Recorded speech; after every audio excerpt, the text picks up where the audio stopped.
Hoş gördük. Mərhəmətli və rəhimli olan Allahın adıyla başlayıram. Bugünkü söhbətimiz İslam dinində ən böyük günahlardan biri olan mürtədlik haqqındadır. Yəni bu irtidat hadisəsidir. İrtidat imandan küfrə qayıdış deməkdir. Bir insanın İslam dinində olub Allaha, onun peyğəmbərlərinə və göndərdiyi şəriətə, müqəddəs kitablara iman gətirdikdən sonra İslam dinindən çıxaraq digər bir dinə girməsi haqqındadır. Bu barədə Quranda Allah Taala həmin insanlara əbədi cəhənnəm vədəsi vermişdir və bu da bu əməlin ən böyük günahlardan olmasının başlıca səbəblərindən biridir. Peyğəmbər Əleyhisselamın dövründə deməli bir qadın, ilk irtidat hadisəsi bir qadınla bağlıdır. O Mədinədə Peyğəmbər Əleyhisselamın Məkkə müşriklərinə qarşı gördükləri tədbirləri onlara çatdırmaq fikrində idi, lakin bu fikrini həyata keçirə bilməmişdi. Deməli, bu əməl dövrümüzdə də az da olsa, nadir hadisə olsa da davam etməkdədir. Bəzən biz, bəzi insanların düzdür, İslama kütləvi dünyada qayıdış mövcuddur. Lakin günümüzdə tək-tək nadir hadisələr də olsa, müsəlmanlardan bəzilərinin dindən çıxaraq digər dinləri qəbul etməsinin şahidi oluruq. İslam dinini tərk edən insana mürtəd deyilir.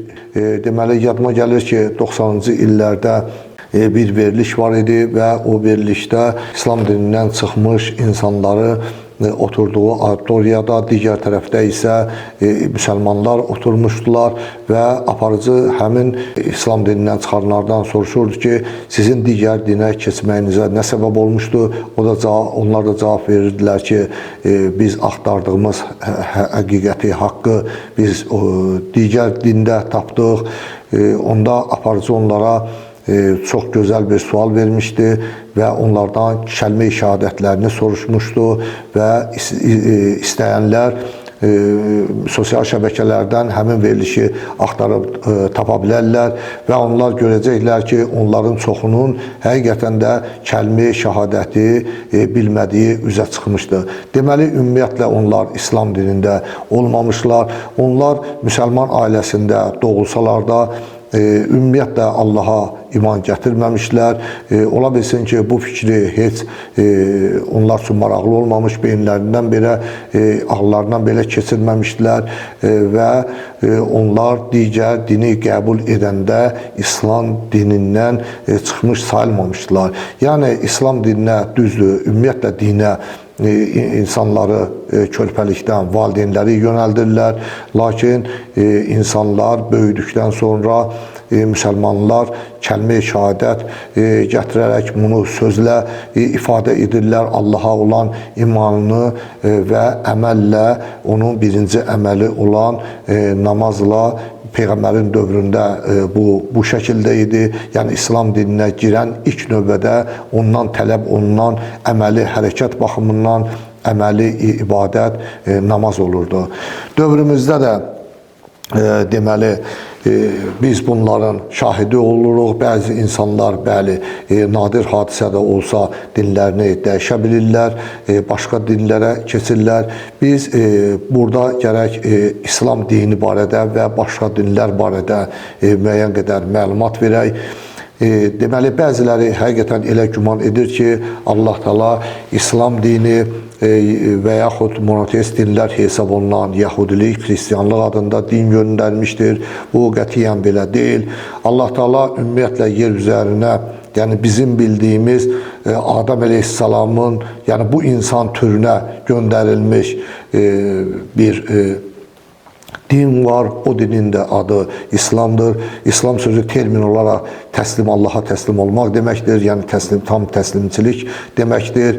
Yəni Yahudilik dini isə Yaqub Əleyhisselamın, tutaq ki, bir oğlu Yahudanın tayfasının sonradan Yusuf Aleyhisselamın və qardaşı Binyamin, bunlar ayrı-ayrı tayfalar idilər. 12 oğlu var idi və onlar sonradan hamısı ayrıca bir tayfa halına gəlmişdilər və Yahuda tayfasının digər tayfalarla döyüşüb onlara qələbə çalması nəticəsində sonradan həm bu tayfanın, həm də milliyyəti, milli din olaraq Yahudi dini, Yahudi xalqı adlanmasına səbəb olmuşdur. Sonraki gələn Xristiyan dini də yenə də deməli İbrani dilindən Yunan dilinə tərcümədə xilaskar sözünün Xristos sözü ilə, yəni xristianlıq dini ilə adlandırılmasına səbəb olmuşdur ki, bu da yenə də bir nəfərlə, xilaskarla bağlı olan addır ki, bu adda Allah Teala ümumiyyətlə din göndərməmişdir. Din, yeganə din İslam dinidir. Allah Teala'nın Adem Aleyhisselam'dan sonuncu Peygamber Muhammed sallallahu aleyhi ve sellem'e gönderdiği dinin adı İslam'dır. Yalnız bəziləri İslam dinlə, ümumiyyətlə şəriəti qarışıq salırlar. Din ümumiyyətlə Allah'ın insanlara hidayət üçün göndərdiyi yaşayış programıdır. O proqramın kitabı, deməli sonuncu kitabı Qurandır. Onun qayda qanun məcmuəsi isə şəriət adlanır. Yəni Allahın göndərdiyi şəriəti bəzi insanlar din sanmışlar. Allah Teala nə İbrahim peyğəmbərə, nə Musa peyğəmbərə, nə Davud əleyhissalama, nə İsa əleyhissalama, nə də sonuncu peyğəmbər Muhammed sallallahu aleyhi ve selleme din göndərməmişdir. Allah Teala onlara şəriət göndərmişdir. Yəni dinin qayda, qanun toplusu göndərmişdir. Məsələn, Davud əleyhissalamın vaxtında tutaq ki, Yahudilərin etdikləri pis əməllərə görə Allah onlara qəzəbi tutmuşdu və şənbə günü qanunu elan etmişdi və şənbə günü onlara işləmək qadağan olunmuşdu. Bu günü balıqlar həqiqətən də sahilə yanalırdılar və toplu şəklində onları tutacaq hala gəlirdilər. Lakin bu onlara, Yahudilərə qadağan idi. Allah Teala onları belə cəzalandırmışdı və bu onlar üçün həm cəza, həm də bir yandan sınaq idi. Sonralar isə İsa aleyhissalam yeni şəriətlə gələndə artıq bu cəzanı aradan qaldırdı. Deməli, Musa aleyhissalama gələn əhd ətiq, yəni köhnə əhd, Allahın Musa aleyhissalamla bağladığı əhd deməkdir. Yeni əhd isə əhd-i cədid adlanırdı. Yəni İsa aleyhissalamla, Allahın İsa aleyhissalamla bağladığı əhd və İsa aleyhissalamın bir çox cəzaları aradan qaldırmaq üçün gətirdiyi şəriətlə bağlı idi. Sonuncu Peyğəmbərə isə yenə də İslam dini yox, şəriət gəlmişdir və Quranda keçən İslam gəldi sözü isə digər yalancı dinlərə münasibətdə təhrif olunmuş, yandan çıxarılmış həqiqi İslamın gəlməsini bizlərə xəbər verir.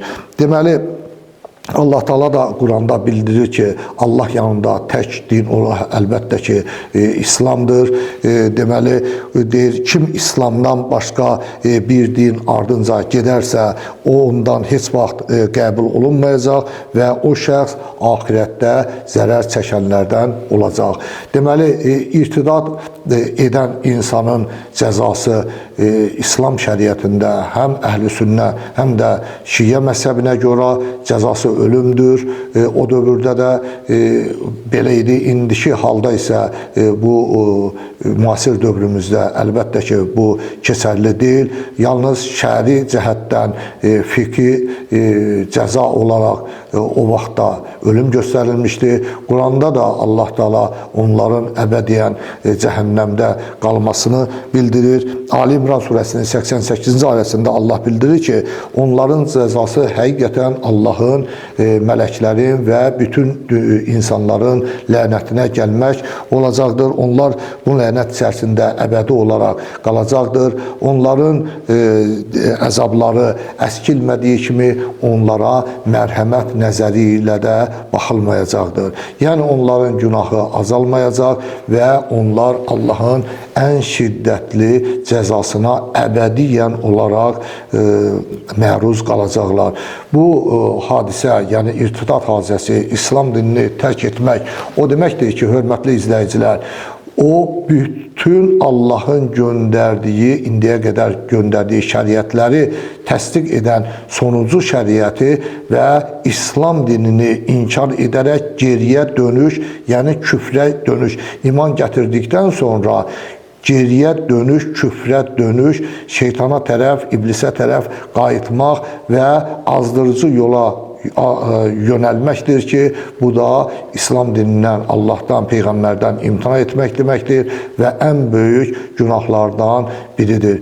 Biz ətrafımızı da belə günahlardan çəkindirməliyik. İnşallah övladlarımızı da böyüdəndə ümumiyyətlə bu şəkildə tərbiyə etməliyik. Onlara İslam dini barədə müəyyən bilgilər verməliyik. Həqiqətən də irtidadın bir çox səbəbləri var ki, onların da başında İslam dini barədə məlumatsızlıq gəlir. Çünki dini dəyişdirənlərin çox böyük hissəsi, 90%-nin heç ümumiyyətlə İslam dini barədə kifayət qədər məlumatları yoxdur. Bundan başqa ailədə olan tərbiyə də çox önəmlidir.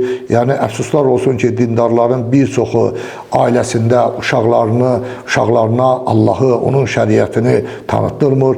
Quran oxunmur. Bildiyimiz kimi, Quranın ilk əmri Fatihə surəsi ilə başlansa da, yəni namazı təmsil olunsa da, yəni bu Quranın bizə ilahi ardıcılıqla nazil olması yox, sadəcə tərtibidir. Quranın ilk ayəsi İqradır, yəni oxu, Allahın Bismi Rabbikəlləzi xaləq, yəni oxu Allahın yoxdan yaradan Rəbbinin adı ilə oxu. Yəni oxu kəlməsidir. Yəni Quranın ilk əmri oxu, yəni Quranı oxu və Allahın adı ilə oxu. Yəni biz Quranı da övladlarımıza öyrətməliyik və inşallah bu ümidlərlə sizdən ayrılıram. Esselamu aleykum və rəhmətullahi və bərəkatuhu.